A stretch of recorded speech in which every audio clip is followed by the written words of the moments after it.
À partir de cette crise, de cette rencontre et de cette vision qu'eut Paul, tout prit une autre dimension dans la vie de l'apôtre. Sa vie fut transformée. À partir de ce moment, à la lumière de Jésus sur le trône, tout fut transfiguré, transformé et perçu d'une manière entièrement nouvelle. Après cela, Paul retourna pour un peu de temps à Damas et se rendit ensuite au loin, en Arabie. Je pense qu'il y a là, avec sa Bible, il y a toutes les évidences pour dire cela. Là, il y resta beaucoup de temps avec, d'un côté, la Bible et de l'autre, Jésus sur le trône qui lui parlait.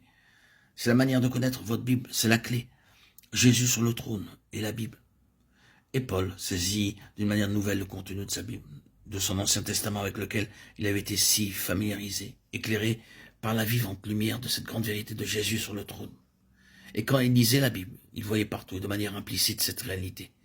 Il vit que la Bible était réellement le livre qui exprimait l'intention de Dieu d'avoir un homme et son expression, l'Église, dominer et régner dans la gloire. Cette question de la gloire d'un homme dans le ciel interprète le contenu de ce livre et explique tout ce qui s'y trouve. Quand vous le saisissez, cela vous ouvre la Bible. Pourquoi toutes ces affreuses situations que nous voyons? Ce que nous voyons ici-bas est contraire à ce que Dieu avait prévu et cela le met en évidence. En considérant le monde et en voyant les situations préoccupantes des nations autour de nous, dans notre propre pays, les terribles conditions de souffrance, de la misère et du mal, nous pouvons nous demander comment, comme l'incrédule ou le railleur, pourquoi est-ce que Dieu le permet? La réponse est la suivante. Dieu permet que ce qui est contraire à ce qu'il veut puisse s'étaler devant les hommes, prouvant ainsi que c'est antinomique, qu'il n'a jamais voulu qu'il en soit ainsi. Quand une chose va mal, Dieu ne l'esquive pas, il ne l'atténue pas, il ne la met pas de côté, comme si elle n'avait pas d'importance. Il la laisse se dévoiler en exposant ses tragiques méfaits. Le monde fait entendre la plainte de son propre drame, la tragédie d'avoir manqué le dessein de Dieu. Appliquez cela au monde et vous aurez un argument percutant pour apporter l'évangile. La Bible devint vivante pour Paul et il est incroyable de voir comment à partir de ce moment il apporta cette vision de la Bible partout où il allait. La chose qu'il prêchait c'était Jésus est Seigneur, Jésus-Christ est Seigneur. Son thème était le Seigneur exalté, le Christ glorifié.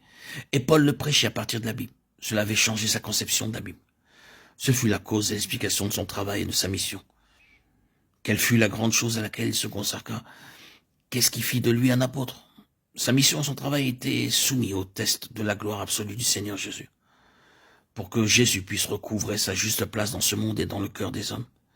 Ce fut l'unique motif, le seul objet, la chose prépondérante dans toute son œuvre et dans sa mission. Ce ne fut ni ceci ni cela, mais la passion exclusive et centrale, que Jésus soit Seigneur dans les vies. Son travail et sa mission furent assujettis à cela et transfigurés pour devenir son expérience.